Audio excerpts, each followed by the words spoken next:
Yes, you are now listening to the sounds of Sports Reports is Ordered. And I know it's been a long time.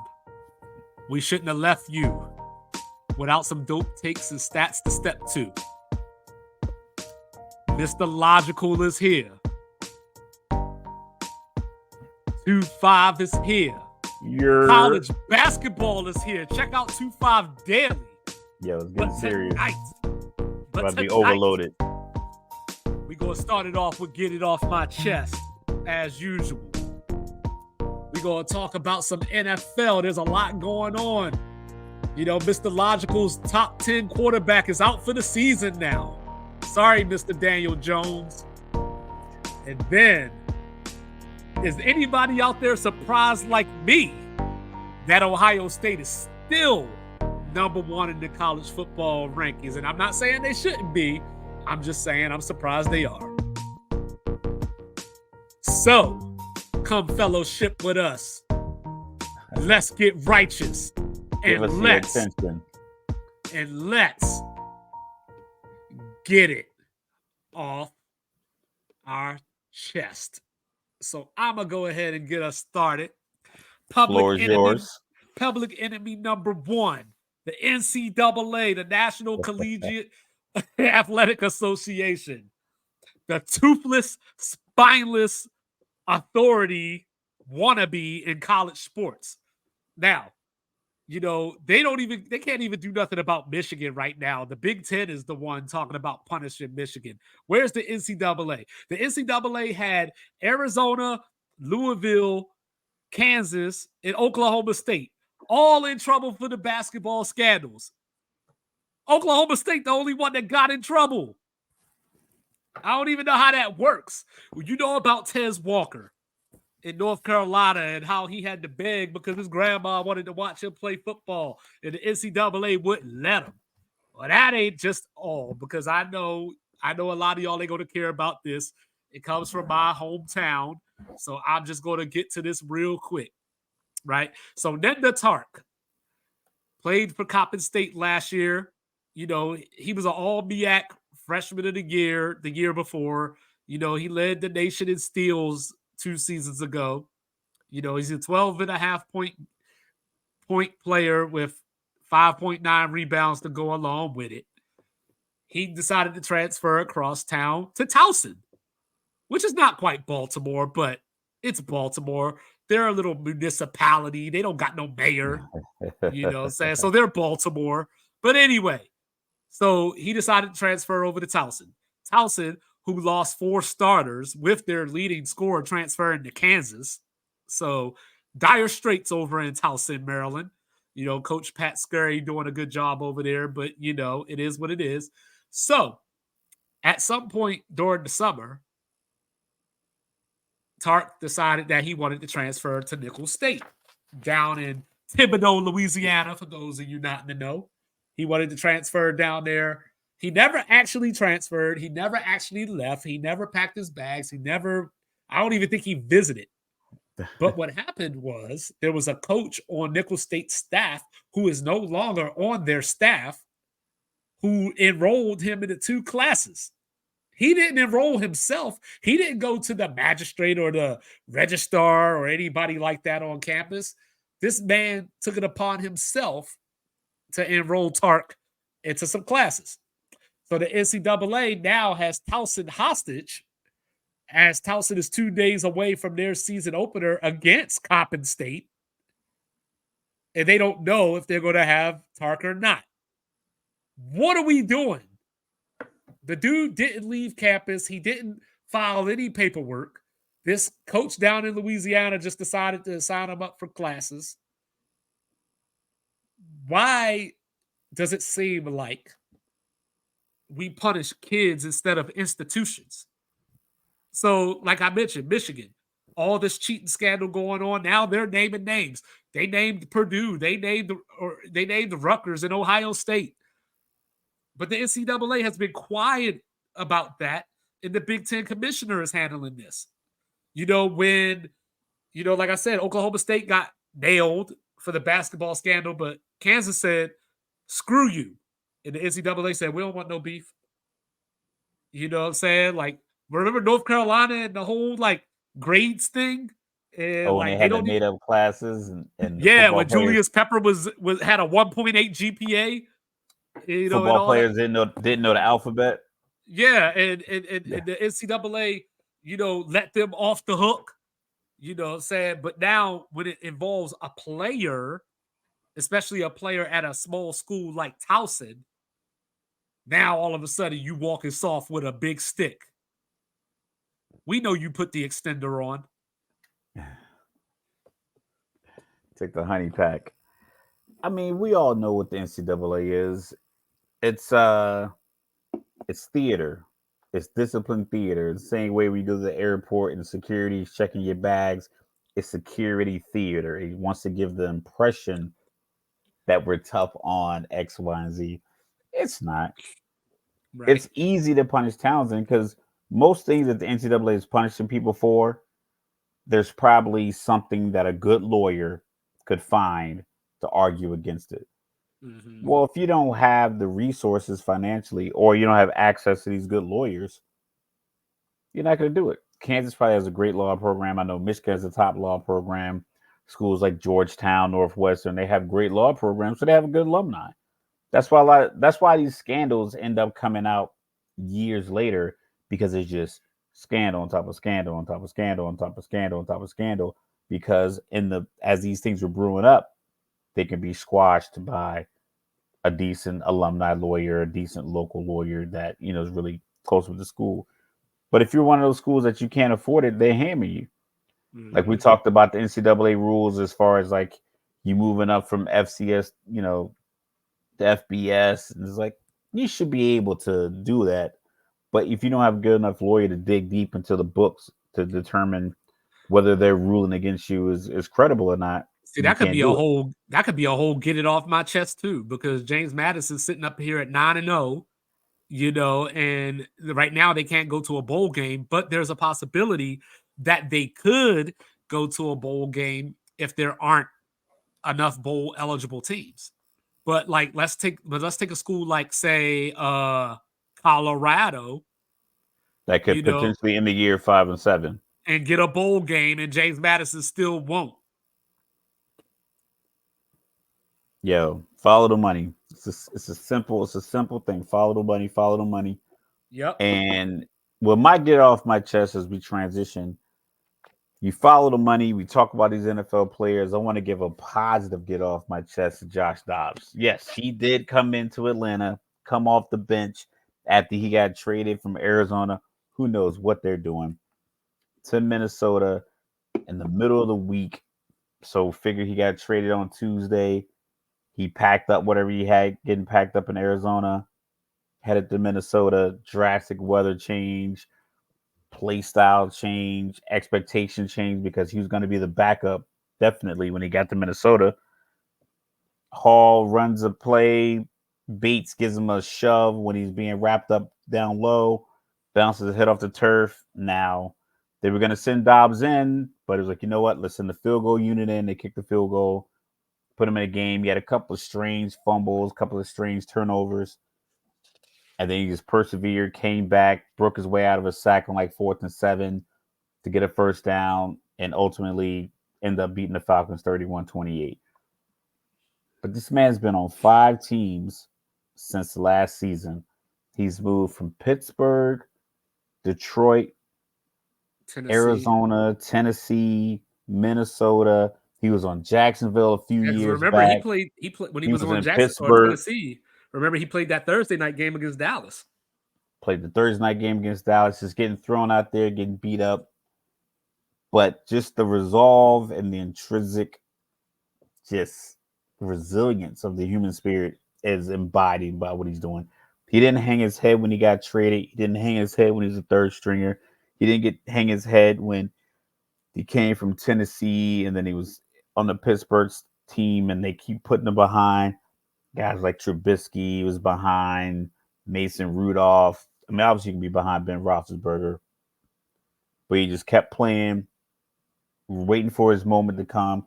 His moment came in Tennessee. He thought this was going to be a year. He's going to be his movement came, and then he gets traded to, he gets traded out of there to Arizona. So now he's a starter in Arizona, and he starts 8 games, and they trade him for no reason to He had him too Minnesota. competitive. Maybe they was going to drop to like a top 6 draft pick, but they sent him to Minnesota. I mean, the guy's literally a rocket scientist. It just shows you that some people's football paths are laid out a little differently. Deshaun Watson was a top high school player, top college player. He got drafted lower than people expected. He should have gone higher. Definitely should have gone higher than Trubisky, but he still won the first round. Still got the big contract and everything going. Trevor Lawrence, another prodigy. Tua, Jalen Hurts slipped to the second round. A lot of these guys just have this path that's pretty standard. Cam Newton, yes, he had an unorthodox path in college, but first overall pick, goes to Carolina, plays. But for a guy who's a backup, comes in as a backup, and he's getting moved around a lot. He's getting moved around to the point where, as a sports fan, I was confused why he got moved to Arizona. I think he was competing for a starting job, and then with Arizona, he's definitely going to be a starter. And then he's there. You get settled in into that weather in Arizona. And it's like, nah, you're going to Minnesota. Drastic change. But his ability to just continue to just persevere and grind through that is, I know sports, we always talk about the superstars, but the unsung heroes really make your organization work. You're going to have a lot of superstar head coaches, a lot of superstar wide receivers, a lot of superstar defensive ends and superstar owners, and everybody wants to be in front of the camera. But the people who keep the gears going, who keep greasing that wheel, who keep making things happen, not even behind the scenes, but like make things happen right before your eyes, the offensive lineman, the tight end that doesn't get any targets, like those guys are grinders, and Josh Dobbs is one of those kind of guys, that unsung hero. So I just want to give him his flowers and applaud him for just being an example. Like, listen, everybody's path is not the same. I'm not sure how far it's going to go for him, but I know for a fact that a football game was played last night here in New Jersey, and I'm pretty sure they would have liked a more competent quarterback under center versus what they have. Mm-hmm. So, for what it's worth, he definitely would have been useful in a few different organizations. We talked about Daniel Jones, my top 10 quarterback from last year, being out with the ACL. Tyrod Taylor went out a couple weeks ago and against the Jets, and they couldn't even throw a pass with their third string quarterback. Didn't call one. I know it's raining, but I'm like, you have an NFL quarterback that you don't trust to throw a pass? That's weird. But Josh Dobbs, he would have been that third string guy, and he came right in, threw passes, rallied his team back. So there's definitely a spot in NFL for him as an individual, and definitely a spot in any industry for people like him who have that perseverance and that resolve. So salute to Josh Dobbs. Yeah, and just in case y'all wanted specifics, 20 of 30, 158 yards, 2 touchdowns, 7 rushes for 66 yards and a touchdown. Just in case y'all were wondering. Yeah. I watched it play out. So around the NFL, look, man, I don't know what was happening in the last 2 minutes of Philadelphia and Dallas. All I know is neither one of those teams wanted to win that game. Like, they were just playing as if they were in the backyard, just tossing it back and forth up and down the field, playing tackle football for the first time. It was odd. It was odd. Very odd. Like, and the thing that blows my mind is, like, I understand people, the passion that Eagles fans have, because I work with a lot of them, I see a lot of them, and then the passion of Cowboys fans, because everybody knows someone in their family. Like, I grew up on the East Coast. Right. I'm from Virginia, but 70s, 80s, Cowboys were on TV. Cowboys, Steelers, Redskins, before they were the Commanders, Redskins.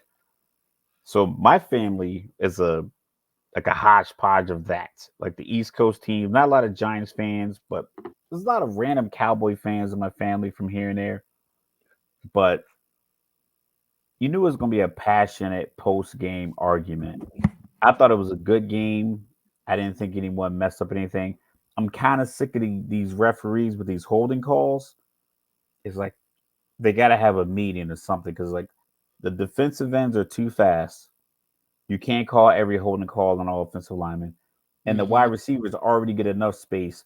You got to give the cornerback something. Because I was watching every game. Because I was thinking to myself, I wonder who's tracking these stats. Because I watched the Miami Kansas City game. It was a lot. I watched what game came on after that I was watching? Baltimore Seattle was on TV. I had another one on my laptop. The Buffalo Cincinnati game. It just was a lot of holding calls. The Atlanta Minnesota game. I watched that. It just was a lot of flags for holding. And passing. I saw one where like the guy clearly caught the ball. Wide receiver clearly caught the ball, got tackled. It was a first down. The ref still threw the flag. It's like, dog, you seen him catch the ball. It wasn't like he bobbled it. It was like, boop, ground. You got to help before you caught that. I'm like, why'd you even call that? It just like he just wanted to throw the flag. And then sometimes when you want a holding call, they don't call it. Right. But yeah, at the end of the Dallas Philly game, I knew there was going to be something because, oh my goodness, this dude from Western Michigan just ran through the whole defense. That's Well, the I'm top watching 10 college play. basketball now. I'm watching Baylor and Auburn. Dak stepping out of bounds. It's just like it's On a the game of 2-point inches on a conversion. 2-point Then conversion. the fourth down, where Ferguson caught it, but his He knee was went short. down outside the end. Yeah, like he was, but it's just those He was game short. of inches, right? Yeah. But this last drive was just nuts. So Dallas, Philly punted after they fumbled on third down. And we're AJ fortunate to get Brown that back. rocked Swift. He hit him so hard. Yeah, and Philly punted. Dallas gets it at the 14. Philly then commits a pass interference. 36-yard penalty off the rip. 36-yard penalty off the rip. And then I think there was another penalty. Oh, then the roughing the passer on Hassan Reddick right after that. Right after Dak threw the ball, they called the roughing the passer. So then Dallas has got all this momentum. They're down in the red zone. False start. And then How do you false start there? How did you? I understand. Like I've never played offensive line. I never played top level football, but I have managed people. Why is it that you get down there? Football is not cute. It's not a cute sport. Just shout keep out to it Kansas simple. City. We'll get to that. Goodness. We'll get to that. Yeah. We'll get to that. Just figure out your snap count. Go with it. Stop trying to fool the defense to create a space. Use one of these 335-pound dudes to create space. I saw something on Twitter where 71 reported eligible. I don't know what a miscommunication was because Dak looked over at the ref and he pointed and he did the wipe down. It's a weird thing. I understand that you have to do it. You have to like report as eligible, whatever the case may be. Right. But if you have a trick play built out of that, it kind of ruins it. You try to get me to snitch on myself. Number 71 is a tight end. Like, well, I can't call the play action and throw it to him. So you're probably better off bringing in a bigger blocking tight end in that case to where he doesn't have to report and you can still run. You can run your play if you have a guy or take an offensive lineman and designate him as a tight end for that week. I don't know. Whatever you got to do. But then to make matters worse, Dallas up on that one. Then to make matters worse, about 2 plays later, Dallas got to delay a game. I think a delay game should be a 10-yard penalty off of stupidity. Yeah, just off of stupidity. And off of stupidity alone Philly should be a 10-yard penalty. So Philly obviously held on.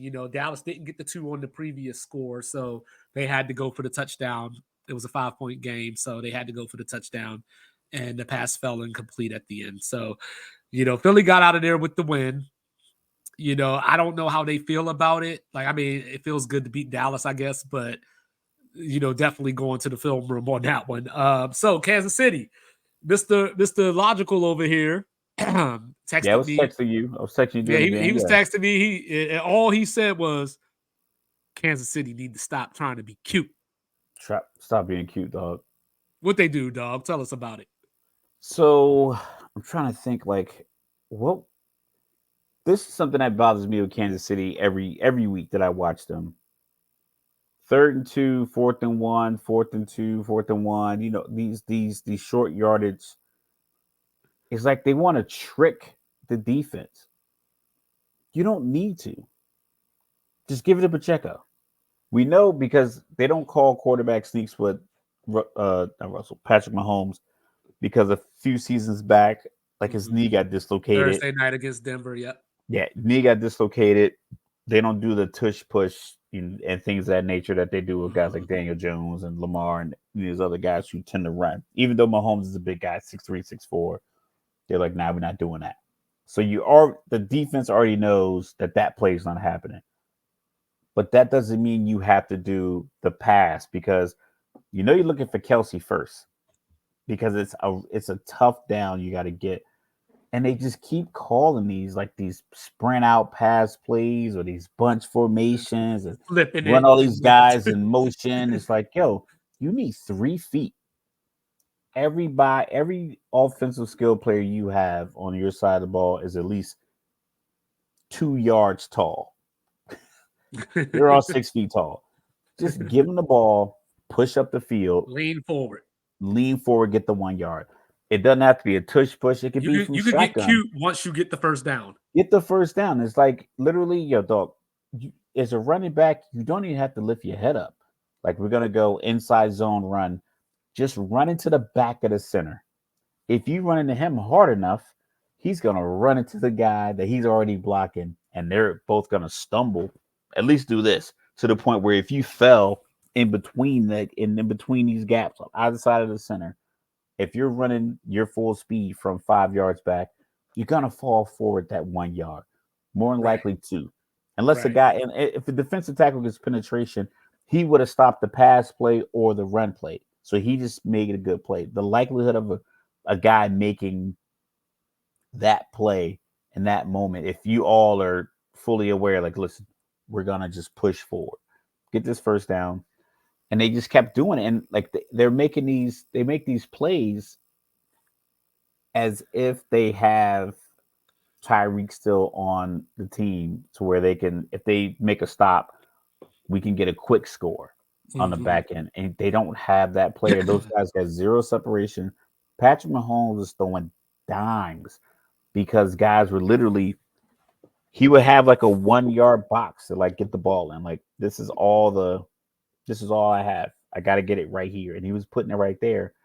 Whereas I think he'd be happier if they had maybe a yard or 2 of separation on these out routes where he didn't have to squeeze it in, because that's why I think he holds on to the ball, because guys aren't open. Kelsey's getting bracketed, but it's like they definitely sometimes when it gets to the point, they just kind of rely on the fact that Patrick Mahomes is a slam dunk champion and they want to do the behind the back, through the legs, 360 dunk. It's like, man, just do the simple dunk from the free throw line. Yeah, That's Tyreek Hill, 8 catches for 62 yards. You know what's weird though? I didn't realize it in real time, until like later in the day. And I was like, yo, Kansas City didn't even score in the second half. not at all. And They have 48 yards of offense. and yeah, so like that fumble return, really saved the game, I guess. The and replay with the lateral, Yeah, Miami would have scored on Miami, that drive. Miami would have yeah, scored because they figured out that, not necessarily figured out, because I don't want to say like there's any they holes. It was like adjusted. They made adjustments. they made adjustments. Like, yo, Tua, just throw this. They were throwing like skinny post routes. They would do the play action. They did all the window dressing in the backfield, and they would just, these guys would just run to the zone. Waddle, Tyreek Hill. Every time Waddle and Tyreek Hill was getting the ball thrown to them, they were in, like, just basically sitting in a zone, and maybe the safety could collapse on it, deflect it, but for the most part, they were getting They were getting open, and I think they were going to work that all the way down the field if it wasn't for the screen, which I thought should have been blown dead. All right, so you ready for our ESPN moment? Let's hear it. What's your concern level for the Chiefs? I think they lose their first round playoff game. I don't matter who they doesn't matter who they play. Oh, okay. Because Unless it's the theoretically, Chargers. I don't think the Chargers are gonna make the playoffs. I think they're good there. I think they're safe. I think Kansas City is gonna be the only team out of AFC West that makes the playoffs. Because the Chargers are a bit inconsistent. They can rush the passer. They should be way better in the standings than they are with the talent that they have. So that lets me. They should That have leads beat me to Miami think, week 1. You know, leads me to yeah. believe that. Listen, I can't expect you to be a viable candidate as a playoff contender or championship contender when the playoffs come. I think they're gonna lose because, and I don't think it's just when you can't pass the ball. They can't.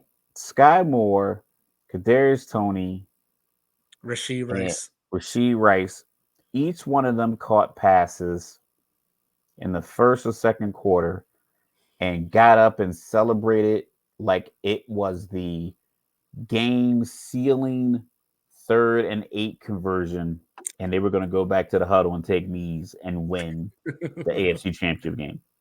I mean, legit. Sky Moore, like literally, he caught a pass wide open. I think he caught a pass. Jalen Ramsey they were in cover 2. Jalen Ramsey didn't get a lot of depth. So he basically just ran to an open spot. Patrick Mahomes, super accurate, got it right to him. I think the safety came over, made the tackle. He got up, kicking. I'm like, dog, it is the second quarter. You were wide open. Make that catch when Jalen Ramsey actually gets the depth that he needs. And you got to fight his hands to get your hands onto the ball. Then beat your chest, kick this imaginary door down, pull down the ski mask, all this other stuff. Kadarius Toney broke 2 tackles on a little dig route that he ran. He got up, ripping his teeth out, waving them in the crowd, putting it back in. I mean, it was ridiculous. It's like, dog, it is first down in the second quarter. But then when it came in the second half, I don't think either one of them saw the football come their way. Is this the Mr. Logical act like you've been there moment? No, it's just like you're putting on this show, and it's like, yo, where were you at last week, Sky Moore, on 4th down when the ball hits you in both hands? You know, they got this guy, I think his name's Watson, the tight end. They got him lined up as a wide receiver a lot. He was matched up with Xavier Howard a lot. I'm like, that's because they rather have the tight end run routes on a cornerback than to have you guys in there because you're unreliable. Where my guy, Mecole Hardman at? I don't know. You tell me. I don't get it. I don't get why he didn't just look at what Tyreek Hill did and say, "Y'all want to do that same thing? Give me those routes." Give me those routes. So we had a conversation last week, and I guess we should continue it. Buffalo just ain't getting over that hump, huh? No. Like, I don't know what it is, because when I look at them, I see talent, but do you? I think hold up, let me get it. I think that I'll say I won't say everybody in the media and I'll just say me. I think I overrate the talent. You know, like when I look at Buffalo, so like a couple of years ago, I had a conversation with somebody and they kept telling me like, hey, the Chargers are so much more talented than the Chiefs. Like the Chargers are so much more talented. They're stacked and the Chiefs just basically got Mahomes.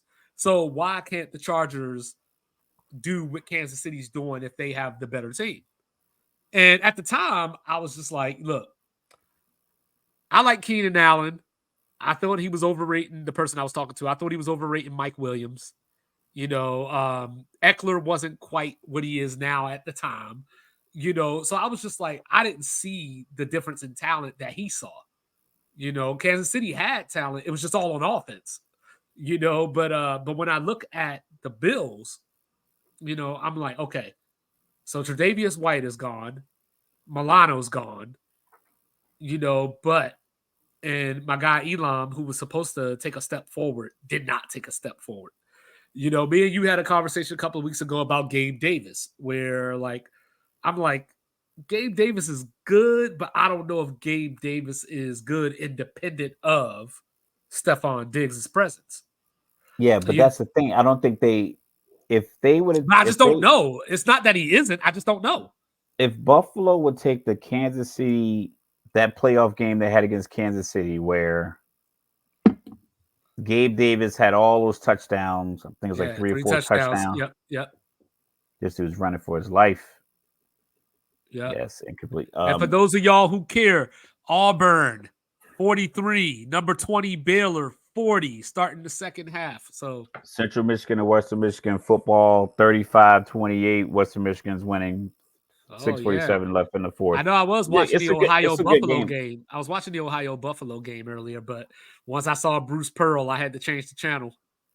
It's been a lot of big plays, but the thing with Buffalo is that I'm not sure if they ever develop an offensive identity outside of Josh Allen's talent. Because sometimes you can have, like, New England. You got Tom Brady's intellect all those years, smart quarterback. He's going to make the right play. But they had Gronkowski and Aaron Hernandez. They drafted them at the same. Like, who has 2 tight ends that weren't traditional blocking tight ends, right? And turn them into receiving tight ends, but still play both of them at the same time. So you're recognizing that Tom Brady is a good quarterback, get the ball anywhere, but you also are bolstering your run game by being able to have 2 tight ends that can catch passes and block. So now you can run Wes Welker in the slot. You can run a guy like Julian Edelman. You can run Amendola because your scheme fits the personnel and you have the guys that can run it. Buffalo probably should have expended maybe a second-round pick on a guy like Derrick Henry when Tennessee was kind of faltering the last couple of years, and make that call. Like, especially when it was out there that he was out there. Get this imposing figure. For instance, New England did not need Randy Moss, but when Bill Belichick heard I can get him for a bag of peanuts and a soda, let me call Oakland up and see what's good. And then they got him, and he had a historic year. You're not going to get that every time, but what you do get is you'll get that boost to where now your quarterback, you don't have to rely solely on him. You build around what your quarterback can do. We talked about it with Baltimore a lot. It's like you guys are out here just letting Lamar's talent be your guiding point. It's like he has exceptional talent. Get him other players where he doesn't have to go over the top. He can just, now I got to worry about Lamar. Shout out to DeAndre Hopkins. Because I got Odell Beckham. Shout out to Odell Beckham with his first touchdown of the season. Stuff like that. But you have to do that even if you have a top talented quarterback. And I think with Josh Allen, he's one of those quarterbacks to where they treat it like a high school team, where it's like, because I got him, so I don't need to do anything else because I got Stephon Diggs, I got Josh Allen, I got Dawson Knox and Dalton Kincaid. So I got that squared away. It's like, well, but I mean, he's not Dante Culpepper though, right? I mean, he is. I think he is. I think he's one of those. I think he's very dynamic. It's just the problem is that he is, once you figure out what he's doing in a game, that's it. So if it doesn't work early, so him scrambling around, if he doesn't get that deep post or if he doesn't get that scramble play for a touchdown early in the game, then he just takes a hit. I didn't like that penalty on him either. Which one was that? Oh, the point? When he scored the touchdown. If that's the case, If that's the case, give Tyreek the penalty for the peace sign. They started it after that. Like that's Because when dumb. Winfield hit him with the peace sign in the No Super fun Bowl, league. the following year, I think they instituted it where you can't do that. Because No college has had fun it for a league. while, but college it's a dead ball. Yeah, college will take the touchdown off the They'll board. take the touchdown. So like if you get Yeah. it at the 6, the Yeah. penalty is from the 6. So you Right. get penalized 15 yards from the 6. So You you don't know. get points and you're back at the 21. So Yeah, but that, so I think Buffalo like we talked about this last week. I think Buffalo needed that game just from a point. Now, okay, let me back up. That game does not change anything about Buffalo's season. Like I they're think still. it does. I think it does a lot. I don't think it does. I think they'll still win the East, but Buffalo, you think can win the AFC East? yeah, They're gonna beat out Miami. They already beat Miami. You saw them bust that ass. But they're going to beat out Miami going forward. Who looks like they have a better trajectory? Miami with their scheme or Buffalo with theirs? What travels? I don't know because I just saw Okay, Miami. I we just saw hire you. Miami I'm get an held to NFL 14 owner. points. I'm an NFL owner. I hire you to be like the playoffs start January 17th, whoever arbitrary date. He's like, listen, I got these players. Do you want Miami's talent and scheme or Buffalo's?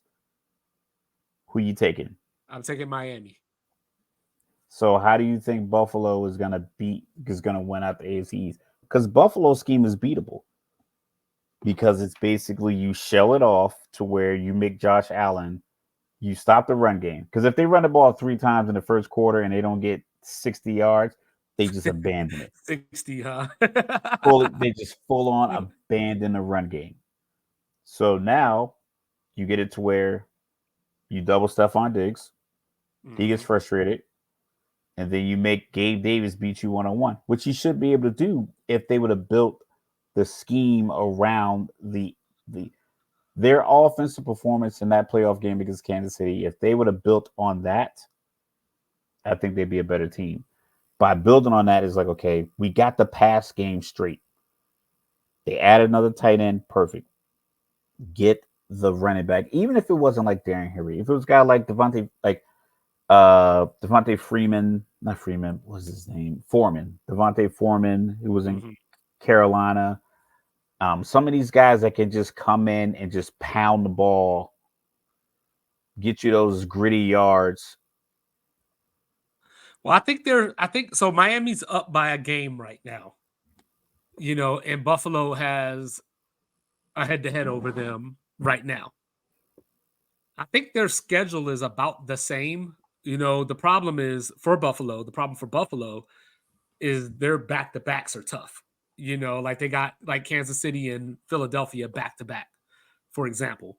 But Miami still has Dallas. They still have Buffalo again. They still have the Ravens at Baltimore. So like both teams, so the schedules are about equal.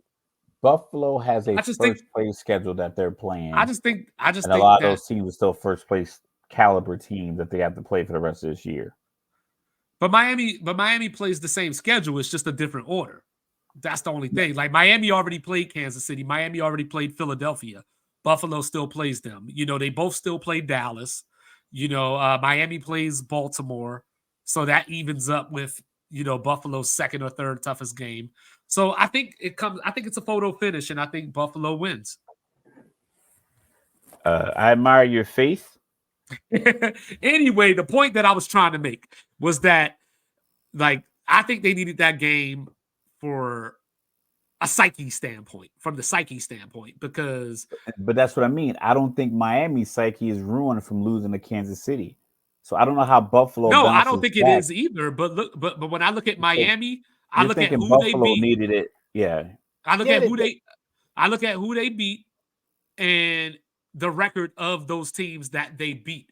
Whenever Miami plays a team, just like Dallas, whenever Dak plays against a team that has a winning record, for some reason, it just doesn't work out. Yeah, that's Miami against winning teams. This year. Yeah. I mean, this is the season we're talking about.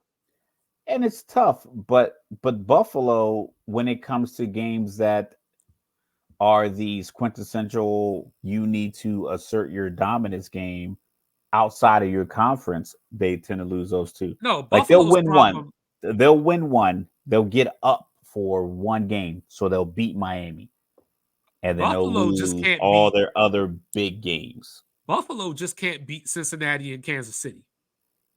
That's all it comes down to. They just can't beat those two teams. And even though they went into Arrowhead and won last year, But they it lost. just They it had. just didn't it just didn't matter because it wasn't the playoffs.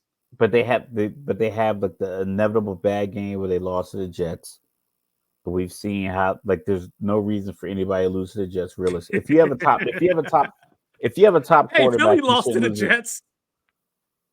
I mean, it happens. It's fluky, but Oh, that's why. okay, it happens. But that's the thing. But that's the maturity. That's the problem with being too cute. Because Sirianni is one of those guys that gets too cute. That I think the gritty teams. I think a team like Cincinnati. Cincinnati doesn't do anything cute. I rarely seen a flea flicker. Yeah, they just punch you in Their the mouth. their fourth down plays are quick. It's like boom, get it out. I just think that they are a little bit more of that Midwestern gritty, tough, still mill kind of team. And in these games, especially if it's cold, like I've lived in Jersey the last few years, it's been abnormally warm. Not a lot of snow, but if you get one of those games where it's snowing and cold, you want a team that gives the ball to the running back a lot. Mixon was not doing anything against Buffalo. I think every time he was getting the ball, he was getting hit at the line of scrimmage, maybe 1 yard. And but at the end of the game, when they need to grind it out, he was getting 4 or 5 yards to run because they stuck to it. Buffalo will get 3-4 yards of rush and then abandon a run game for a quarter Throw and a like a half. 60-yard pass for no reason. Third and 2, 60-yard bombs, or Hey. come out first, second, and third down, a 3 and out, and throw the ball, throw bombs, or they So run Josh Allen to the point they were applauding him for not landing on his right shoulder. Collinsworth was like, he's doing a good job of not landing on his shoulder. I'm like, maybe he shouldn't be running if his right shoulder hurts to the point where he has to twerk his body around to land on his left shoulder. So like that's all I'm saying. As so far as I gotta ask you. Buffalo. I gotta ask you. I'm listening. The world is ready for Mr. Logical's review of Taylor Heineke. I like the thing I like about Taylor Heineke is that he throws the ball to London was out last week, but he throws the ball to Pitts deep. He looks for the big play. He makes the big play throw. It doesn't always happen, but he does. If there's a 3 receiver option, he does look for the deep throw.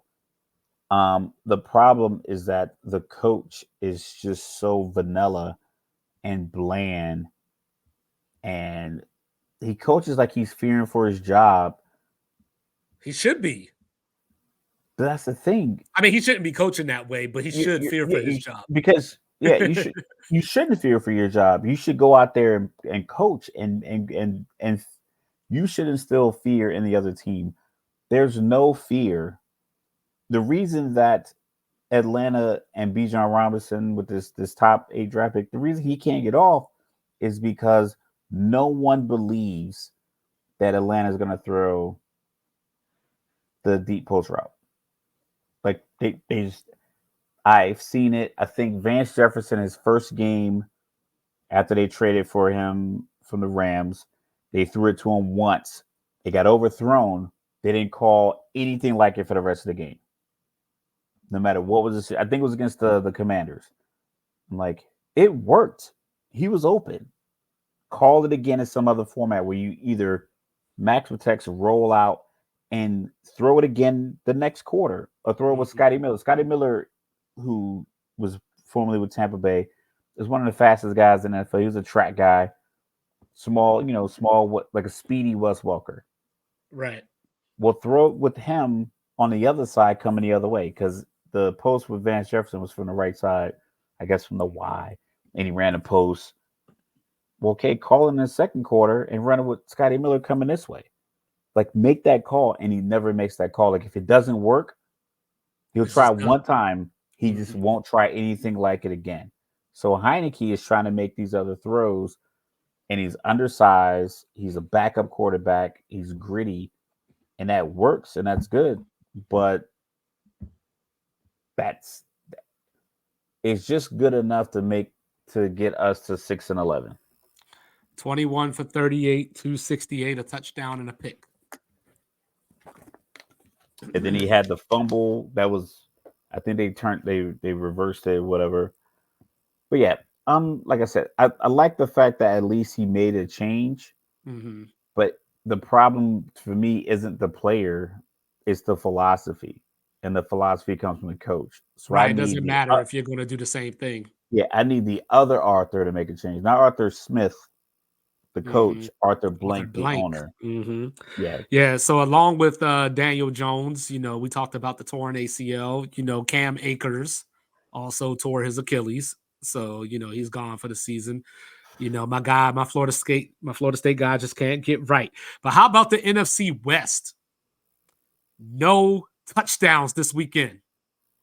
Seattle scored 3 points against Baltimore. The Rams scored 3 points against Green Bay. The Cardinals scored 3 points against the Browns. Yeah, like no touchdowns. Without the 49ers, there were no touchdowns. I was thinking, pardon me. I was and thinking shout out about to the this Rams earlier. for bringing Carson Wentz in. Yo, why didn't the Jets do it? Because they're the Jets. Because Aaron Rodgers is out there throwing footballs, during commercial breaks. The Jets should have called Carson Wentz as soon as Aaron Rodgers got on the cart.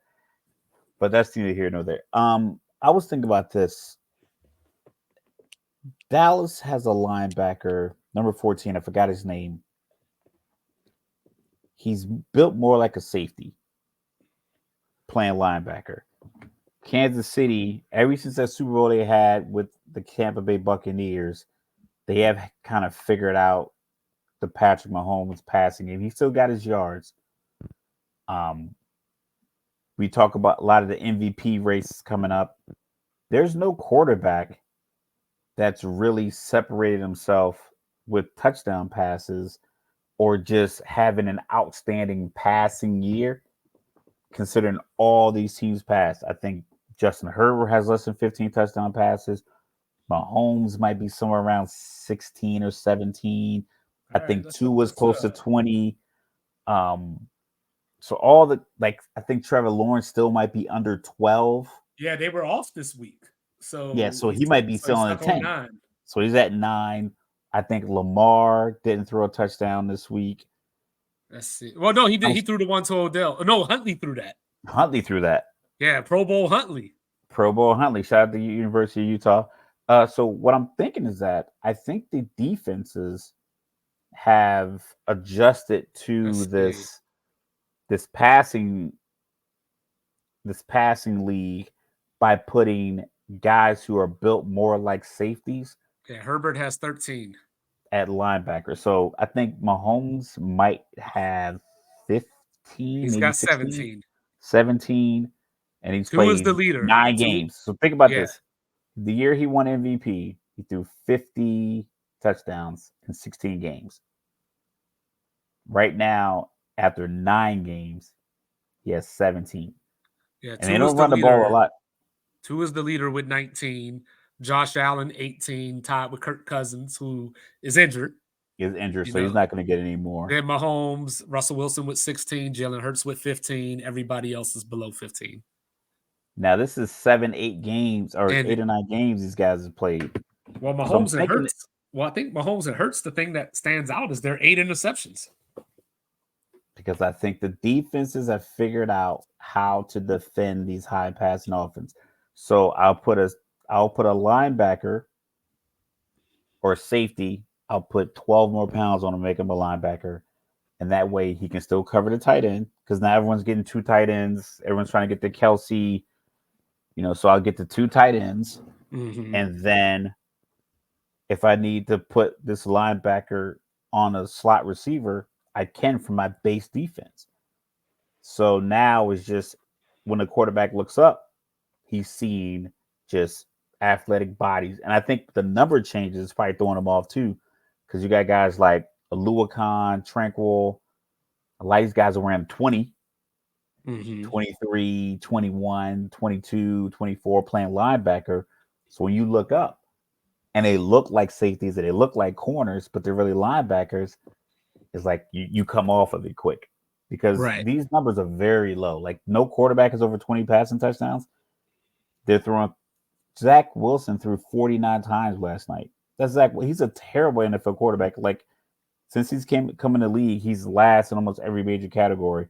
He's 37th in one category, and there's only been 40 quarterbacks to throw passes, and he's 37th in yards per game over the last like 3 years. And right now, I think he's like 30th, 28, 28, and like pass yards per game, touchdown interception ratio, passer rating. So he's one of the arguably one of the worst quarterbacks in the league, but yet they still call 49 passes for him last night. So I think the defense is catching up to where the offense is going. So I think what would a trade for him get you? Like, would you get like a 5th round pick for him? Nah, you got to cut him. Just straight up release him, huh? You got to release him. Yeah, he doesn't have any trade value because nothing about the way he plays looks like he has improved. It just doesn't. It just even Trevor Lawrence this year only having less than 10 touchdowns, but he doesn't have the mistakes. He probably checks to the run play a lot more.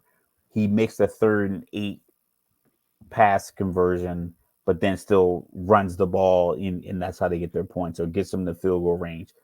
Mahomes with he only has 17 touchdowns, but when he needs to make the play, he makes the play, or just don't make the play. Don't make the bad throw. Will Levis, like I saw something today with I guess CJ Stroud already has more passing touchdowns than Kenny Pickett in their career, because Kenny Pickett doesn't stress you vertically with the pass. He's feast or famine. Like, because like Pickens gets a 50-yard touchdown or nothing. All these good defensive coordinators are figuring out, I got to be able to stop Josh Allen, Joe Burrow. Keep in mind, Joe Burrow threw for 82 yards in the game this year. 82 yards. All right, so let's stop there for a second. So, we always get into the argument where I say we're not being patient enough with these quarterbacks. So, you out on Kenny Pickett? I'm out on Kenny Pickett because I don't think he does enough to keep his wide receivers engaged. I don't think he makes the pass that they need.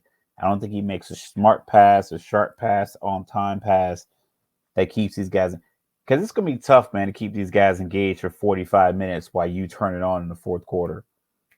3rd and 8, you throwing it behind them, or these guys are open and you're checking it down, just stuff like that. Like, you got to be able to make plays from your position, especially if you're going to have the ball in your hands that much. You got to be able to make plays. So I'm out on him because I don't think he can make plays because he has targets. And we talked about it, the Bengals, the Steelers, and the Browns, all 5-3 right now. Because it's all defense, it's all grit, it's all toughness. But if you're in a game, excuse me, and you I know Kenny Pickett's made a couple of 4th quarter plays, but it's a lot of like Tim Tebow-esque. Right. That's what I was going to say. Yeah. Tim Tebow went 2 for 8 against Kansas City in one game, but his second completion was a touchdown to Eric Decker, and they won. Yeah. Within another game, he'll go 21 for 29. But Demaryius Thomas takes a slant in the playoff game, 75 yards for a touchdown. And it looks like he had a great game. Yeah. But really, it was like, you were 19 for 29 for 175 yards before that 75-yard slant. I wanted to poke my eyes out the other day. At what? I was watching a game. And I watched Mac Jones throw it 44 times and Sam Howell throw it 45. It was all the same game. It was all the same game. And New England only rushed 18 times. Brian Robinson had 18 rushes by himself.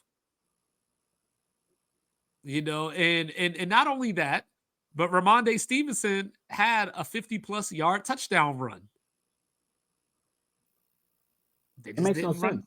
They just didn't run the ball. It doesn't make any sense to me.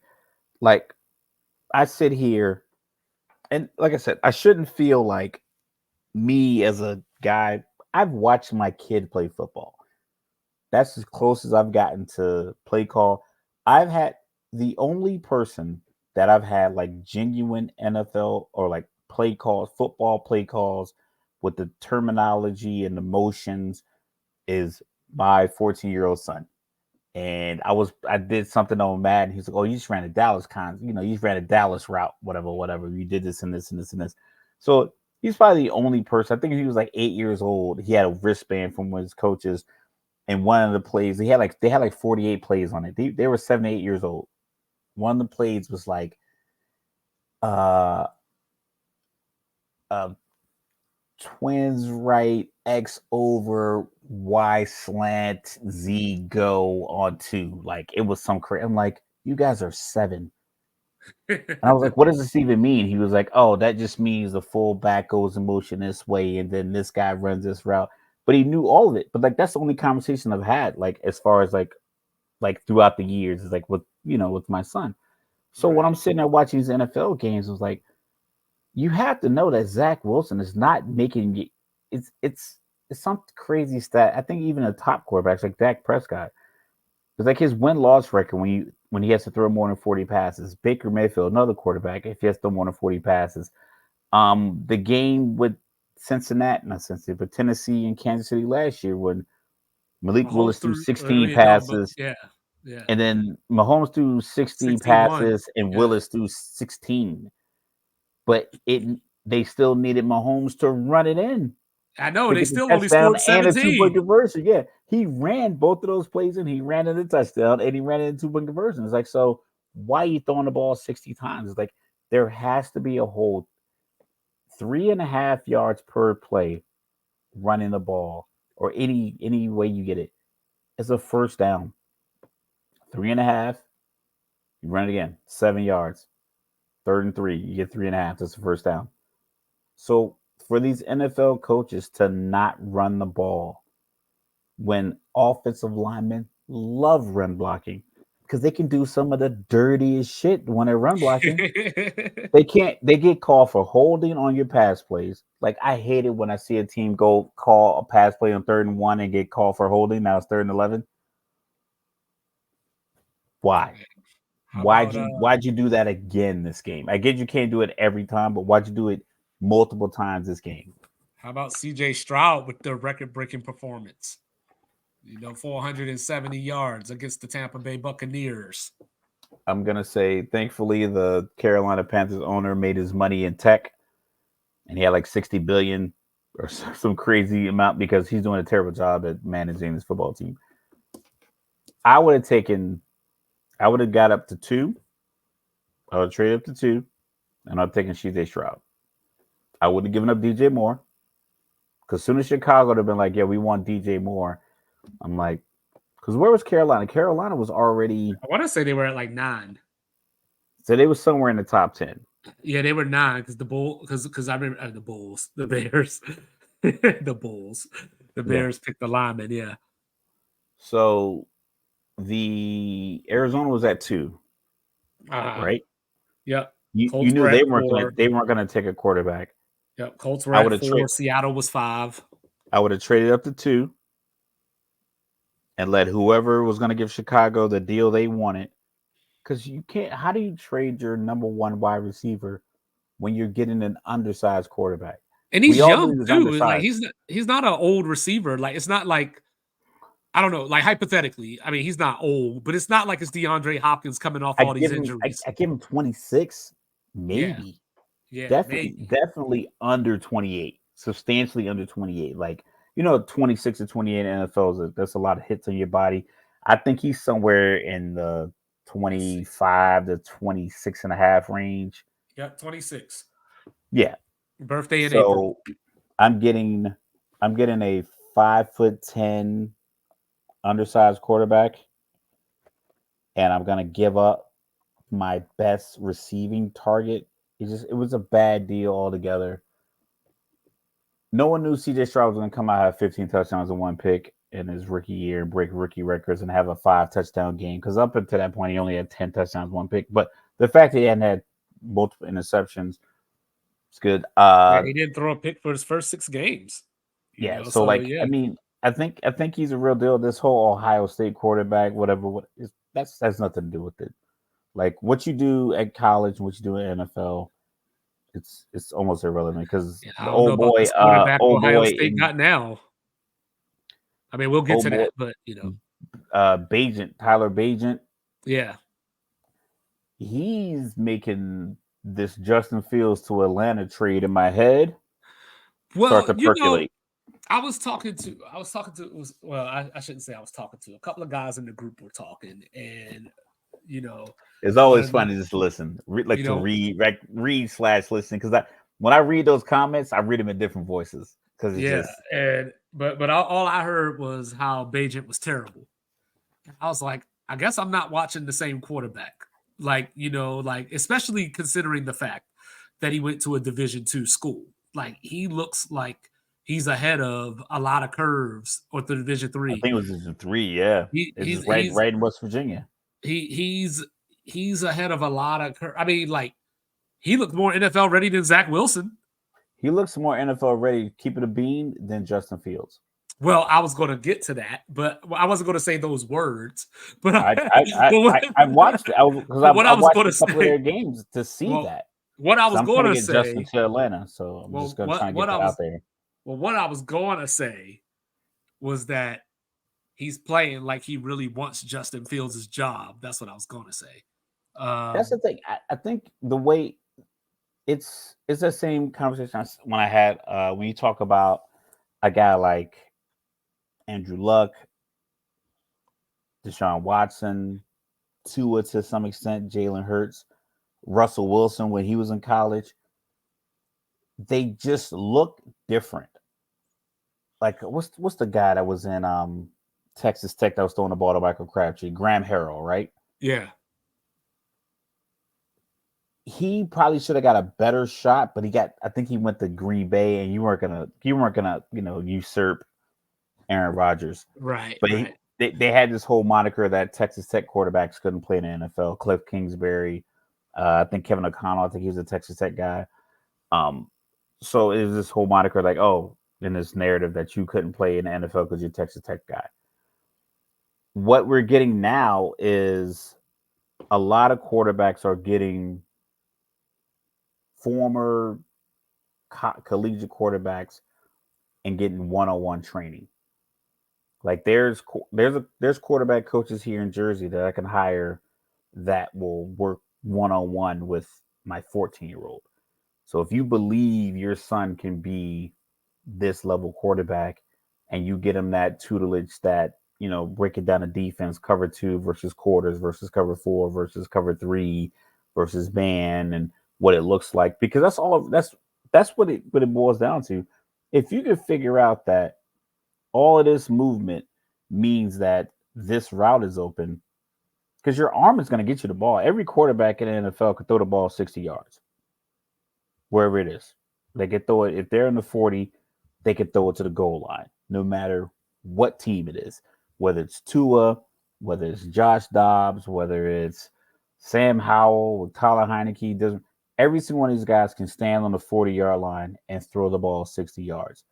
The guys who know how to win are the guys who know that I can throw this route 15 yards here because in this defense, this guy's going to go from here to here. That's film study, and that's knowing what those type of defenses do or what this cornerback does. Like Jalen Rand, okay, if you know Marcus Peters, if he's in zone, he is looking at the quarterback the whole time.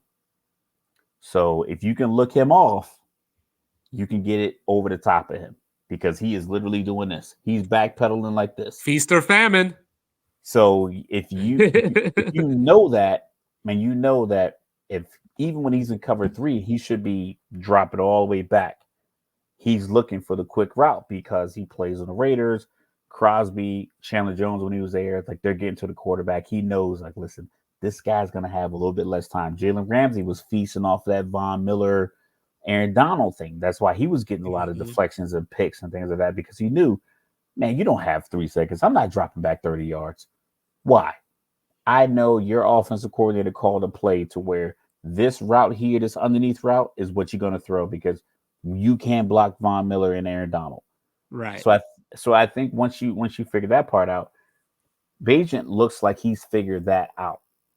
And I mean, he's going to get better at it. Whereas I don't think Justin Fields looks like he's figured it out. I think his athleticism can bail him out because you have to put a spy on. So that takes a guy out of coverage. Defender out of yeah. Because you can't just go man coverage and put your back to Justin Fields and then just blitz this linebacker, because if he doesn't get through, he can tuck and go. But you probably want your quarterback to be able to dice guys up. And I think if he keeps playing this way, and Chicago's like, well, we're basically in a default rebuild anyway because we're not winning. Even with the trade, we're not winning, but they have valuable pieces. I think they have Carolina's top pick, which is looking like at least 3. They got their own. And then you're gonna get Atlanta's first or second round pick in a trade option potentially. You can get maybe the Rams if they have a pick, if they can move for Justin Fields. Someone's gonna want Justin Fields if you make it known in whatever circles you communicate in that you're going to go forward with Bagent. So they can really, if you're willing to simply say, let's pull this trigger. Even if you want Caleb Williams, if somebody else wants Caleb Williams, you can take this Bagent guy. You might be able to put 4. You might be able to get 4 first-round picks in the 2024 draft if you do it right. If you hire me as your GM, you'll have 4. So if you were the GM of, say, the Arizona Cardinals, would Kyler Murray be playing this week? If he's healthy, I'd play him. I don't see the point. You're not going to win. The team is bad. That's the point. Like, if we're not even going to win, what's the point? Because I'm paying him $65 million or something crazy. $260. Not even win from the standpoint of like just individual wins or whatever, but the playoffs is gone. Like, that ain't happening. So like, why? Like, and especially if do they own their first round pick, or does Houston have it? Who made a deal with Houston to get Houston 2 and 3, or did Houston make a deal with Arizona? I think Houston made a deal with Arizona. So Arizona has Houston's first round pick.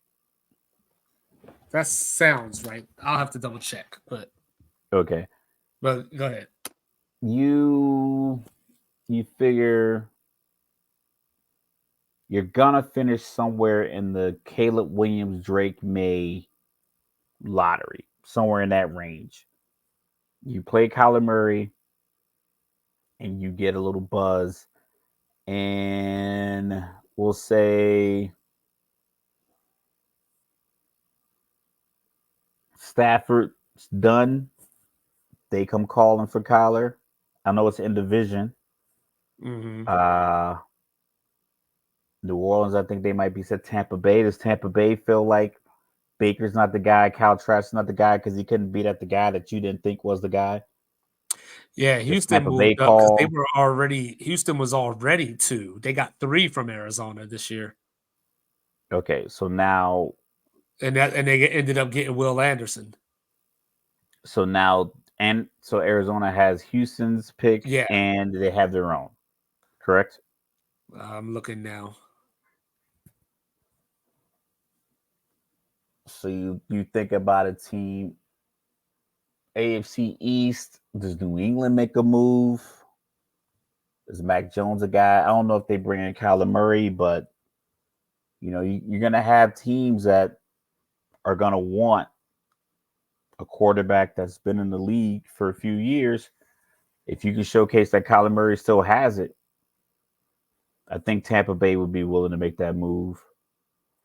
First, I thought it was going to be Dallas early this year, but Dallas is having a better season than I expected. Arizona has Houston's. And their own. Yeah. Okay, so that's going to be 3 to 6, somewhere in that range.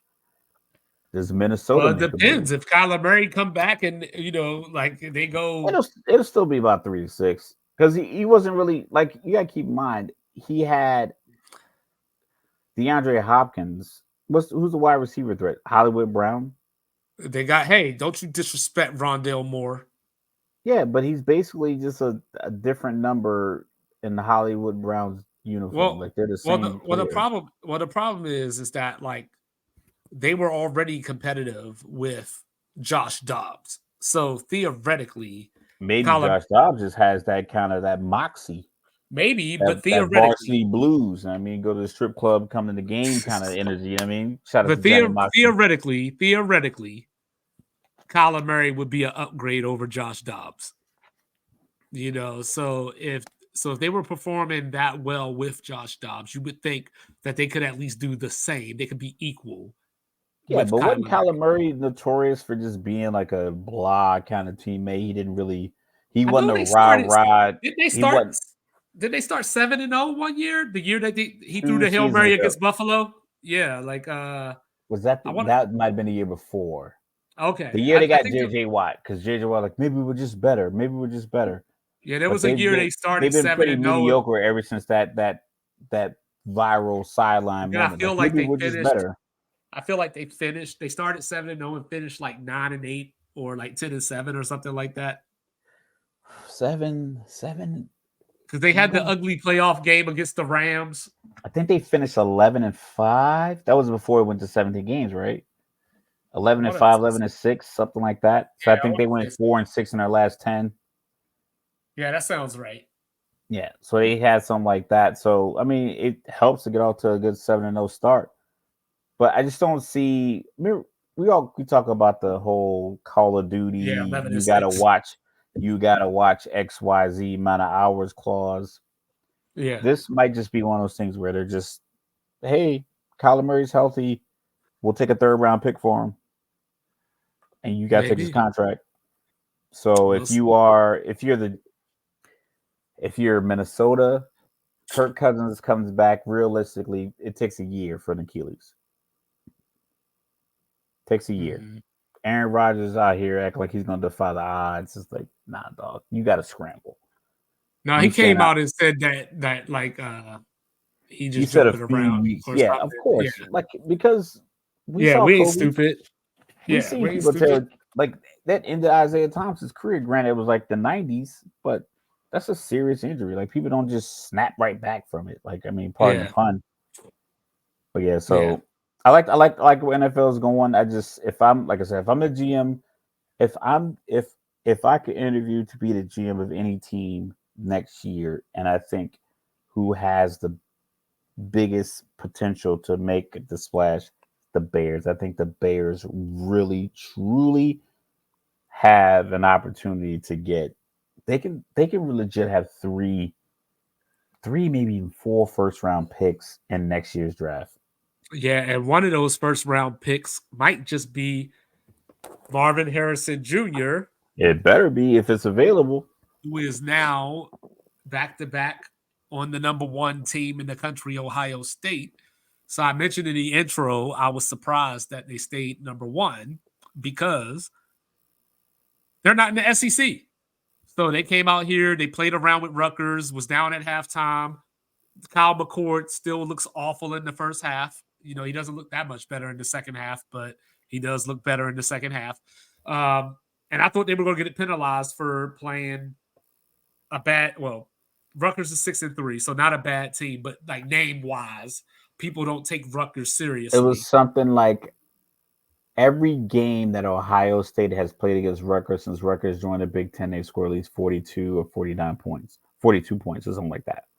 That's good. So they've scored, like, not necessarily outscored them, but every single game up until last week, Ohio State had scored 42 points. And it was looking promising for Rutgers. I thought about going to the game, but last weekend I decided, you know what, I'm going to sit at home and not spend a penny, which I did successfully. I didn't do anything. I didn't internet gamble, nothing. Well, before we get back to Ohio State, you know who Rutgers got this week, right? Michigan? They got Iowa, baby. Oh, 10-9. All you need is 10 points. No, they already lost to Michigan. That was Michigan's 10, first Big Ten game. But 10 points. That's all you need. No, but Ohio State, I thought they would get penalized because, like, normally if Georgia or Bama, somebody plays this type of game, people say the SEC is tough. They overcame. They had the heart of a champion. Usually if it's a non-SEC team, we go, see, they're overrated anyway.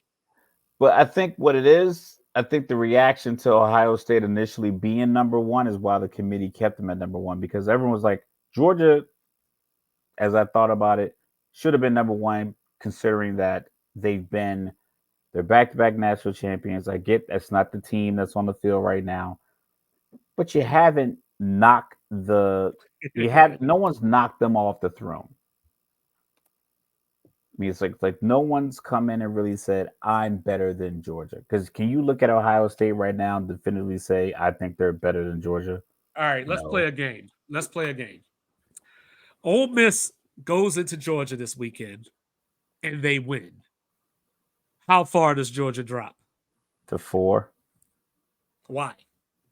Because they being, sports, they want them in the nest. They want them to have a shot. And because, like, sometimes your history it shouldn't factor in, but it does. Well, Your history and your reputation. To be fair, Ole Miss is number 9 in these college football rankings, so it wouldn't be Ole a Miss to bad get up to loss. like 6, and Georgia fall to 4.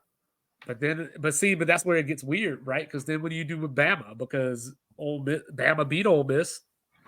Like, does Georgia's win, or would Ole Miss's win over Georgia trump Alabama's win over Ole Miss? See, the thing is, you and I, we in our pre-meeting, we had this crazy scenario. I don't know if we're gonna be able to play it out now. Yeah, we can do it. In our pre-meeting, we had this conversation about if Ohio State loses to Michigan, but Michigan loses to Penn State, and we have all these different scenarios. Yeah, let's do it. You wrote it down. Let's do it. Yeah, but before that, the committee will keep a simple question, an arbitrary question, a subjective question of is Ole Miss better than Alabama? No. Would you take this team over this team? And I think we have all these delusions of grandeur that they're going to make this most balanced and equitable college playoff. It's going to be the top teams travel the best. So Bama, Texas, Georgia, Ohio State, Michigan. Penn State, Michigan. Those teams can fill. I don't know where the playoff games are this year, but if there's one in Texas, if there's one in Arizona, if there's one in Miami, if there's one in Tampa, those 6 schools, their fan base will be able to fill that stadium. If it's 70,000 seats or 80,000 seats, or in Texas and Jerry World, probably position 100,000 seats, they can get 50,000 Ohio State fans and 50,000 Michigan fans, 50,000 Bama fans. Sugar Bowl. Those are the locations. Rose Bowl and Sugar Bowl national titles in Houston. Okay, so now you got to get I might have to make a trip. 4 to Houston. Yeah, depends on who you get. Your ticket might be cheap because if you get, like, I tell you the story about a coworker I had. He was from Alabama. He's an Auburn fan. Auburn played Florida State, and the championship game was in Pasadena. Well, yeah, you can get you can get Auburn fans and Florida State fans to travel, but you got to fill the Pasadena, like the Rose Bowls. It took a lot, so he got those tickets for like $250, and him and his wife flew to Cali, and then drove up for the game that was in Pasadena. But that was the week of, because they weren't selling out the stadium because it was so far west. So now you got Washington and Oregon potentially trying to fill the Caesars Sportsbook Stadium in New Orleans or the Mercedes-Benz Stadium in Atlanta. That's 70,000, 75,000 seats. If you want to divide it green and crimson, being Alabama, you got to get 35,000 fans, Oregon fans, from wherever they are down to Atlanta. That's gonna be tough, but I can get 35,000 Ohio State fans. Mm-hmm. I probably got 8,000 in Atlanta already. Mm-hmm. So I think that's always the kicker, and I think they factor that in, because I remember when Utah played Alabama, Utah had like one section with like 10,000 fans, and everybody else was just college football fans, and then the Sugar Alabama. Bowl, Yeah, and that was a year, Utah went 13-0. Shout out to the Utes. Brian Johnson, offense coordinator of the Eagles. The man just knows success. He just knows how to be successful. Something about that mountain air just makes you success when you leave. Yeah. So you want to run the scenario real quick? Just okay. Kind of like that. So So we talked about it, but real quick, finally, get your pencils out. USC fired Alex Grinch. So we'll see what their defense looks like when they go to Autzen Stadium this weekend. Even though I feel I don't know give up 42 points. I don't know what the protocol is. Like, are you allowed to fire somebody after a win? Because I feel like when they gave up 41 to Arizona and went to triple overtime or whatever it was, they should have fired him then. You know what I mean? Because like you fired him after giving up 52 to Michael Penix. Like, I mean, like, you know what I mean? Look at the averages of their last like 6 games, man. Well, this is the like funny 47.5 or something like that. This is the funny part. I wrote this down, actually. This is the funny part. So Washington's running back, he 4 years in college football, didn't have a 100-yard rushing game. And he ran for 250 last week against USC. I would have fired him in the locker room. But yeah. So, all right. So, yeah. So this weekend, you got the the Wolverines going over to Happy Valley to play the Nittany Lions. Disrespectful to Harbaugh. So let's say Penn State wins that game. They beat Michigan, right? Now, 2 weeks from now, you got the game, Ohio State going to the Big House. Now, let's say Michigan wins that game. Now, you got Ohio State still undefeated going into that game. Yes, Ohio State's still undefeated going into that game. So they end up, all three of them. Penn State lost to Ohio State in this scenario. Penn State beats Michigan. Michigan beats Ohio State. So they all finish 11-1. Me and Mr. Logical pulled our hair out. Well, I pulled my mustache trying to figure out who would win the tiebreaker. And the way that shit is written is this, But we figured it out that two men with bachelor's degrees and master's degree programs, and I didn't understand what you're gonna read it verbatim from. No, I'm not gonna read it. I'm done with that. You got to read it verbatim because it makes no sense. He's gonna pull it back up. Like the way that it's written is just the way that it's written doesn't make. I was trying to figure out like what it actually meant, and I had 2 theories on what I thought it meant, and he kind of agreed with one, but not with the other one, because the verbiage could be more clear. All right. So this is from the Columbus Dispatch. So there are 6 tiebreakers in the Big Ten if this scenario plays out. The first one is the records of the 3 teams are compared based on winning percentage in games between the tied teams. So I guess that would, okay, so now that I think about it, I guess that would mean if, say... No, you think about it. I can't do it. Because I'm thinking I know what I'm trying to say. It just Ohio. I got it. Records against the tied teams. So let's say Penn State. Or let's go Ohio State. Let's say Ohio State finished 2-0. So they beat Michigan and Penn State. But then they lost to, like, say, Michigan State. Then, Michigan's only loss is to Ohio State. Penn State's only loss is to Ohio State. So Ohio State would win that scenario because they got the tiebreaker over both of them.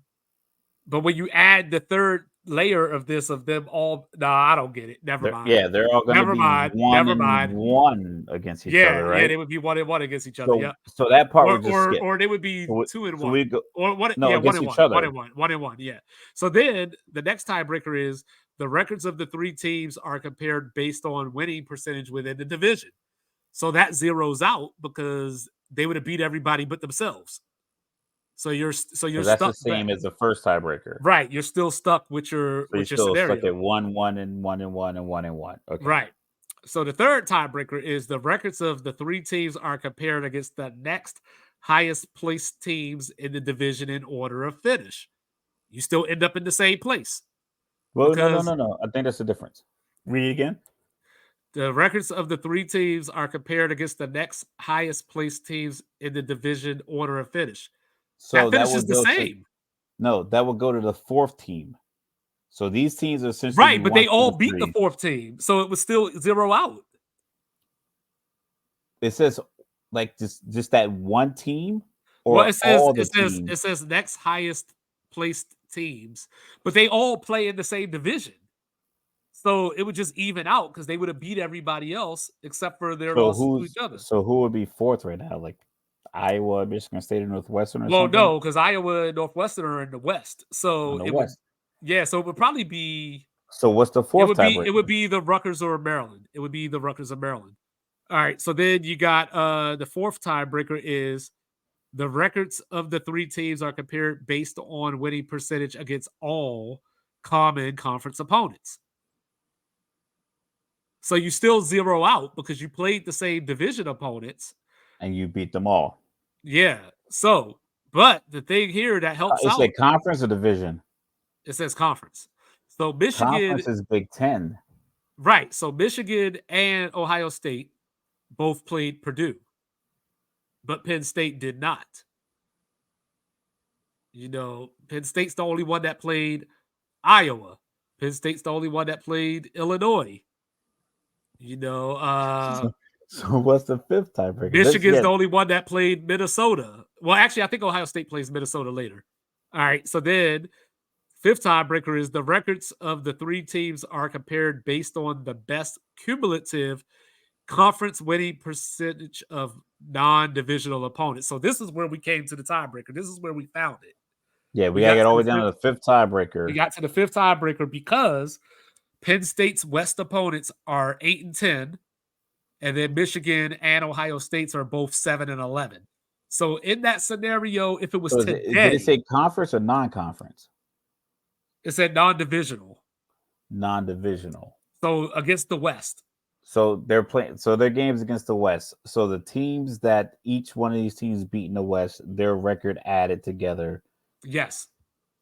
So it takes. We're on a fifth tiebreaker. Fifth tiebreaker. So and we haven't even discussed the other potential 5 teams in this scenario. Yeah. So Penn State would, if it was today, and that scenario played out, Penn State would have the advantage because their opponents went 8-10, and Ohio State and Michigan 7-11.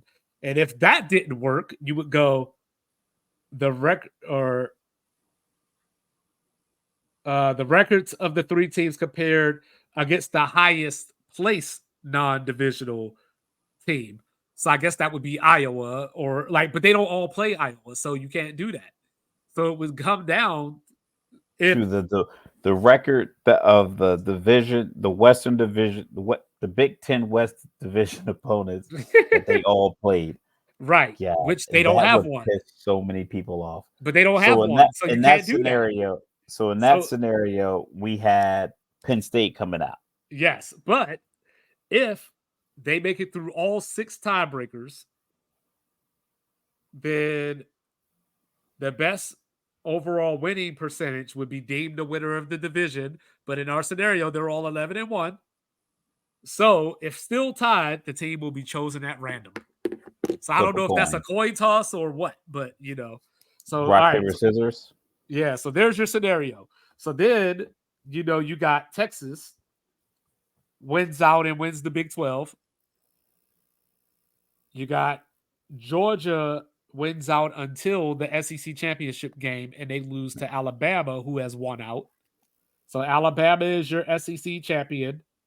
And each one of these teams have one loss. Yep, they're 12-1, and Georgia would be 12-1 as well because that would be their first loss. Correct. Texas is 12-1 because we're assuming that they went out. Then you got Florida State still sitting there. We'll call them undefeated just to make this even more crazy. All right. Then you got the Pac-12. You got Washington and Oregon. So right now, Washington won the head-to-head. They're still undefeated. Oregon has one loss. But in this scenario, they played the Pac-12 title game, and Oregon wins. So now you got a 12-1 Washington, a 12-1 Oregon, 12-1 Alabama, 12-1 Texas, 12-1 Georgia, 12-1 Penn State, and 12-0 Florida State, or 13-0 Florida State. Okay, this is so the Big Ten tiebreaker.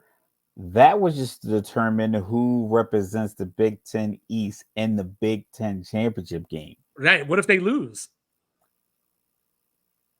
So if we said that Penn State, so that would make Michigan and Ohio State both 11-1, and then Penn State would win the Big Ten championship game. Yeah, we'll just say that. But what if they lose? If they lose, is the Big Ten completely eliminated? Because now you got to go back to Ohio State because they got the win over Notre Dame. But Michigan would have the win over Ohio State. See what I'm saying? Like, so what do you do? Is the Big Ten? Did the Big Ten just eat themselves? And then with Oregon and Washington, again, like I said, we'll talk about this. Is like, okay, who fills the stadium? So both of them. So now you got Georgia, Bama. This is I really hope this plays out just because we're talking about it now. That way we can like bookmark it. And I just want to see, because Georgia, Bama, you got Florida State undefeated. So we got Florida State, they're in because they're undefeated. Right. That's not because that's Mike's team. It's just we wanted to make it chaotic because if Florida State doesn't go undefeated, it's easy to pull the ACC they're out. Like they're like they're out. Hold up, but Pac-12. The reason that's difficult because Washington's going to be undefeated going into that game, so they're probably going to be third in the college football playoff. Oregon will probably be fifth. So if you beat the third place team, then you got to get in. But if you're like, we were just the third, and we just got our first loss, we should be fourth. But wait, now that you brought that up, what if Louisville wins out and beats Florida State in the ACC championship game? And they are one loss ACC's. They're number 11 right now in the playoff rankings. And they're going to be 11. That would make them 12-1. Right. So, but do they have enough? With a win over a number? What is Florida State in the college football playoff right now? They're number 4. So Louisville will probably be at 11-1, headed into that championship game weekend. They got to be 8, right? 8 or 9. Yeah, because Ole Miss and Georgia play this week. You figure Georgia will win that game. Ole Miss will fall down some. Then the ACC is getting some other random New Year's Six bowl. But not only would Louisville have that win over Florida State, they would also have that same win that we're giving Ohio State credit for with Notre Dame. You know what I mean? So we can't give Ohio State credit for it, but not give Louisville credit for it. You know what I mean? You added that. Like, you just that wasn't even there in the original scenario, but when you brought up the whole, like, this is Mike's team, I just wanted to be fair and be like, look, like, this Louisville could win out. Yeah. So I think Louisville would get left out.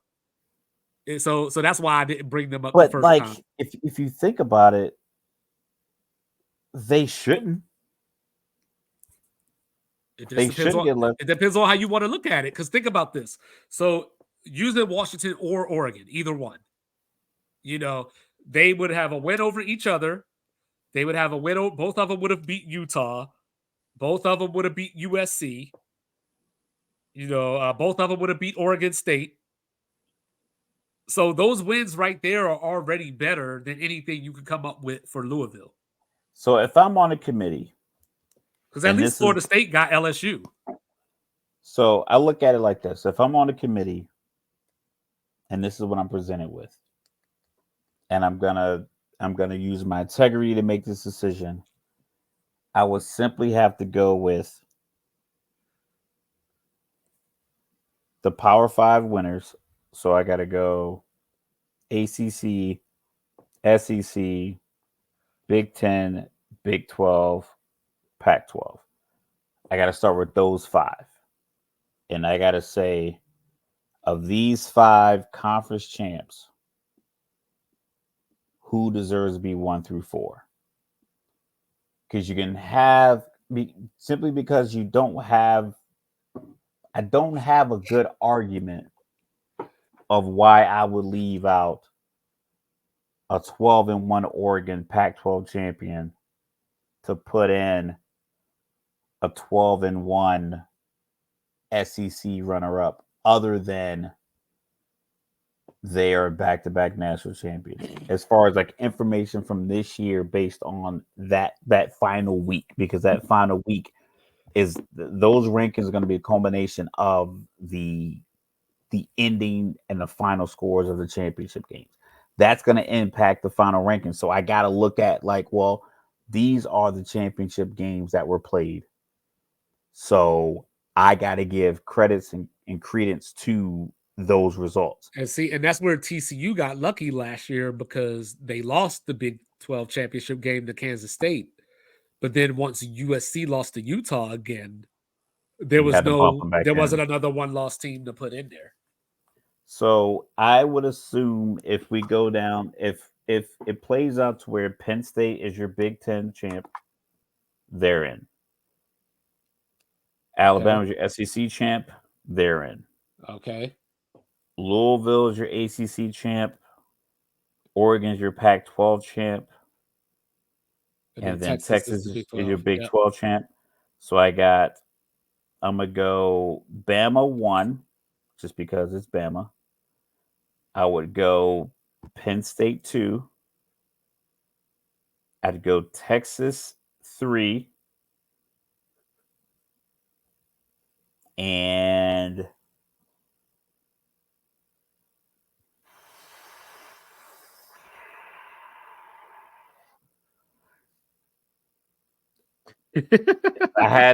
if Louisville's 12-1 and Oregon, I think the financial influence of Phil Knight and Nike will get Oregon to 4. Well, I think Oregon would get the 4 just based off of their resume. Because like I said, they would have beat Washington, USC, Oregon State. But USC fired the defensive coordinator. They've given up 40-plus points to everybody they played for the most part. They're still ranked, Utah, but but they won't look at another. Okay, real quick, as I think about Texas, if Quinn is still out, that could hurt Texas. What's the guy's name? I keep forgetting his name. Malik Murphy. If he looks like he's next, if he has if he has another throw, and if he has a throw in a game and he throws a 65 yard bomb on the money, and he does that for the next couple of weeks to the point where the buzz to see him against these other teams ramp up, then I think Texas can overcome their starting quarterback injury. They would do everything in their power to get Texas and they still have Arch Manning. And Texas has the win over Bama. So it's like Texas would be able to say out loud, like, listen, how you have these guys in? Oh, because our starting quarterback's hurt. We still got Arch Manning. And we still got Malik Murphy out here throwing 65-yard bombs. You know what I mean? So it's like to add on. So the problem with Louisville is they would have Florida State and they would have Notre Dame and they would have nothing else. And Notre Dame just lost to Clemson. So like that value is going down somewhat. So if Notre Dame loses another game, But if it was the other foot, if it was Florida State had an early loss, if they'd have lost that game in Boston College, but they would have come back and beaten Louisville in the championship. I don't think Florida State would get in. I think Florida State would get in because they're blue that blood. I think that loss to Boston College would be bad enough that you couldn't justify putting them in. If you had to pick Oregon over Florida State and they're in the same boat, I think you would take Florida State because you're playing the game down south.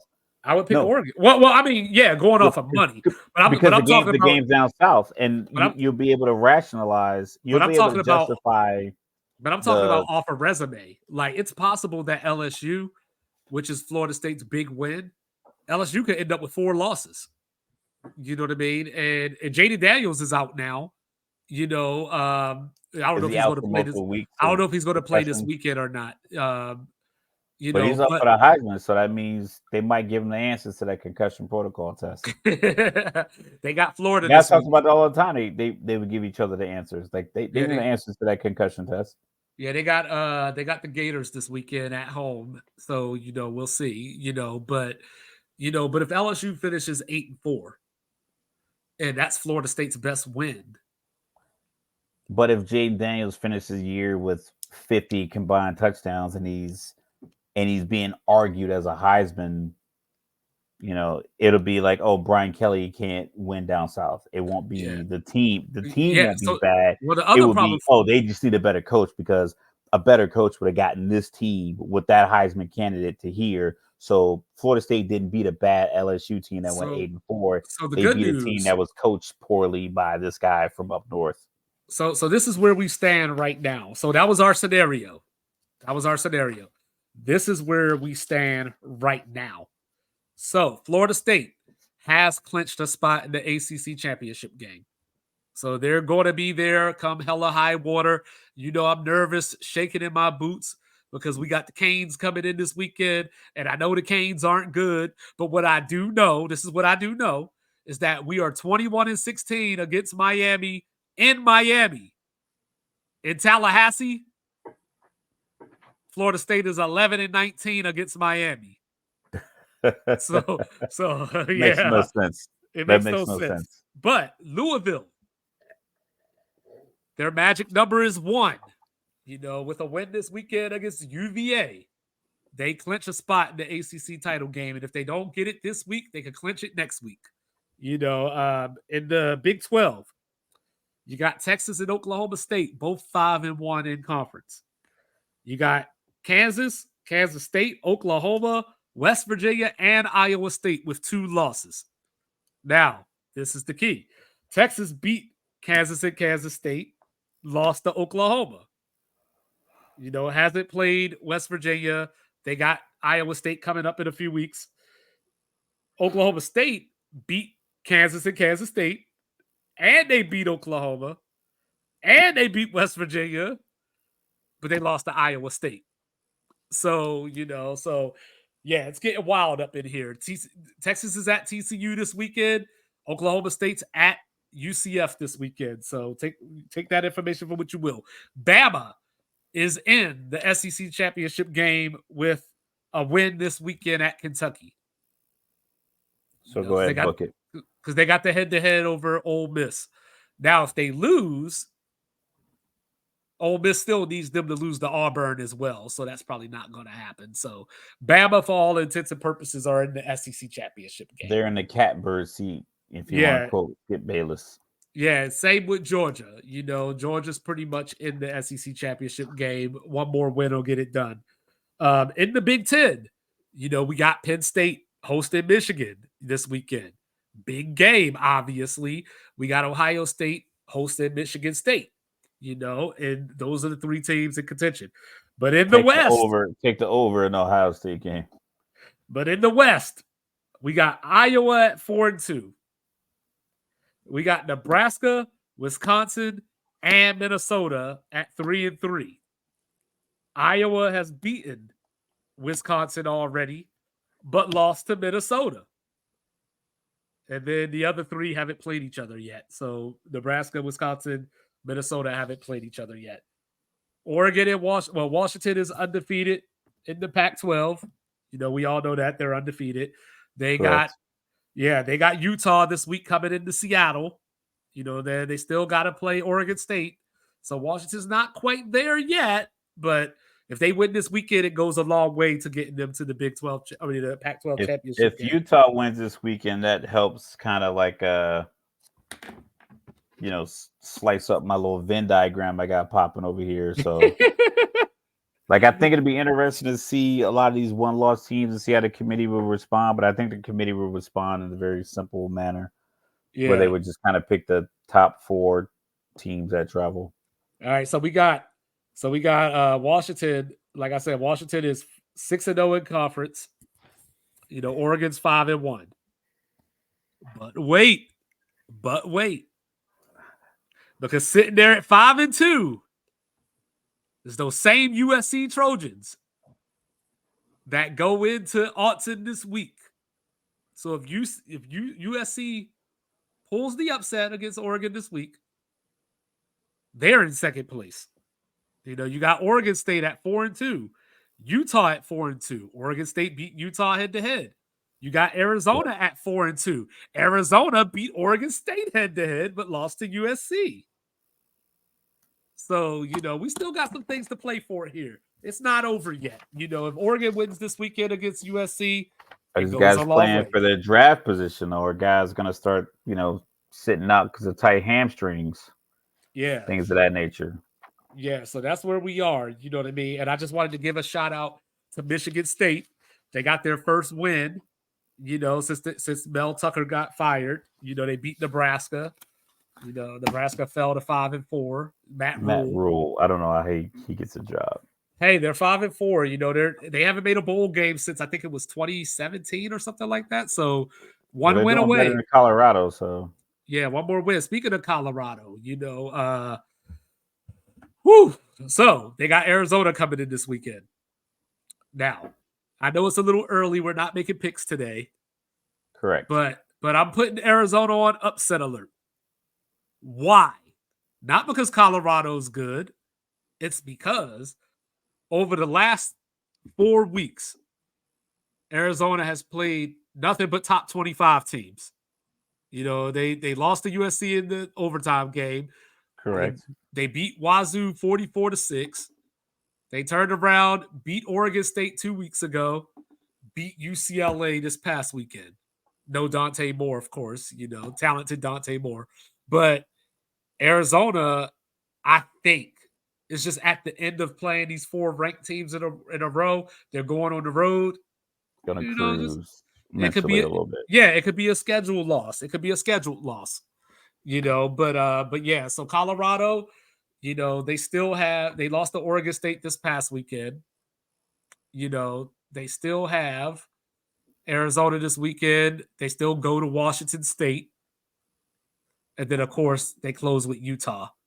So, I don't know, 5-7. If they don't get this one, they got to go win at Wazoo, which Wazoo has fallen off from where they started the season. But Pullman is a tough place to play. Yeah. So we got that. You got Georgia hosting Ole Miss. You got Bama going to Kentucky. So there's a lot of big games this weekend. Shape up Saturday. Because it's gonna be some teams that somebody's gonna pull an upset. Someone's gonna be in the position like, what, this is our weekend. And we're gonna shock the college football playoff landscape. And the good news is Michigan and Penn State play at noon. So That's we'll find weird. But college football just has that. They have that impact where they're gonna get you in front of the TV. Well, but we're gonna find out real quick. What's going to if we're gonna have some shuffling going on. We're gonna find out real quick. So by 3:30 Eastern, we'll know if it's time to panic. Topics for Tuesday. Yeah, like, is it time to panic in Ann Arbor? With the NCAA bearing, or with the Big Ten commissioner bearing down on you. As Penn State, can they do it?